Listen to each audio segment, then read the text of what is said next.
होता क्या है कि जब एक विश्वासी परमेश्वर में आता है, अब उसको अपने आप को एक्सपेंड करना है, अपने आप को बड़ा करना है, अपने आप को, अपनी हदों को बढ़ाना है, ताकि परमेश्वर ज्यादा बरकत आपको दे सके। और बाइबल कहती जैसा तेरा विश्वास होगा वैसा तेरे साथ होगा।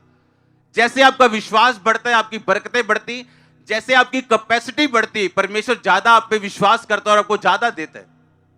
और अंगीकार करना एक ऐसा कारण है, एक ऐसा तरीका है जिससे आप अपने फेथ को बढ़ा सकते हो।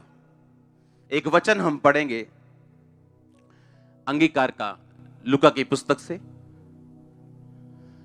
यीशु मसीह ने कहा, लूका 12 उसकी 8 से 9 में, किंतु मैं तुमसे कहता हूं, जो कोई व्यक्ति कभी सभी के सामने मुझे स्वीकार करता है, मनुष्य का पुत्र यानी प्रभु यीशु मसीह भी उस व्यक्ति को परमेश्वर के स्वर्गदूतों के सामने स्वीकार करेगा।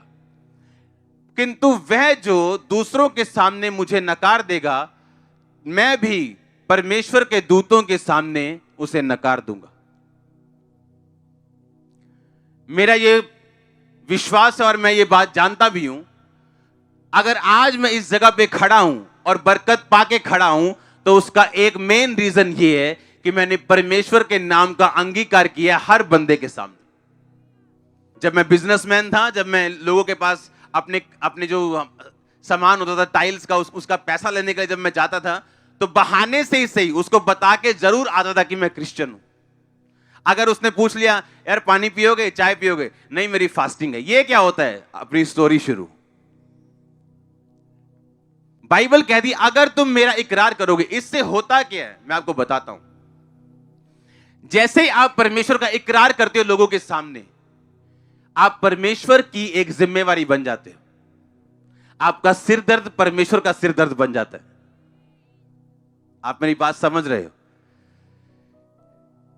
जब मैं इकरार करता हूं लोगों के सामने कि वो मेरा परमेश्वर है, वो जीवित मेरा परमेश्वर है, मैं यीशु मसीह को मानता हूं, वो खुदा है, वो जीवित खुदा है, वो कैंसर कर सकता है दूर, वो एड्स दूर कर सकता है। और जब मेरा अंगीकार, जब मेरा कन्फेशन परमेश्वर के लोगों के सामने होता है कि वो मेरा परमेश्वर है, तो एक्चुअल में फिर मेरा सिर दर्द ये परमेश्वर का सिर दर्द है। आप समझ रहे मेरी बात को? क्यों यीशु मसीह कहेंगे कि मेरा इकरार करो? ऐसा क्या फायदा है उसको? आपको लगता है कि परमेश्वर ने कोई ऐसी कमांड की हो जिससे उसका फायदा और आपका फायदा ना हो? अगर कोई भी स्वर्ग ना जाए तो क्या नुकसान है परमेश्वर का? अगर हम स्वर्ग चले जाएं तो परमेश्वर का फायदा क्या है बताओ?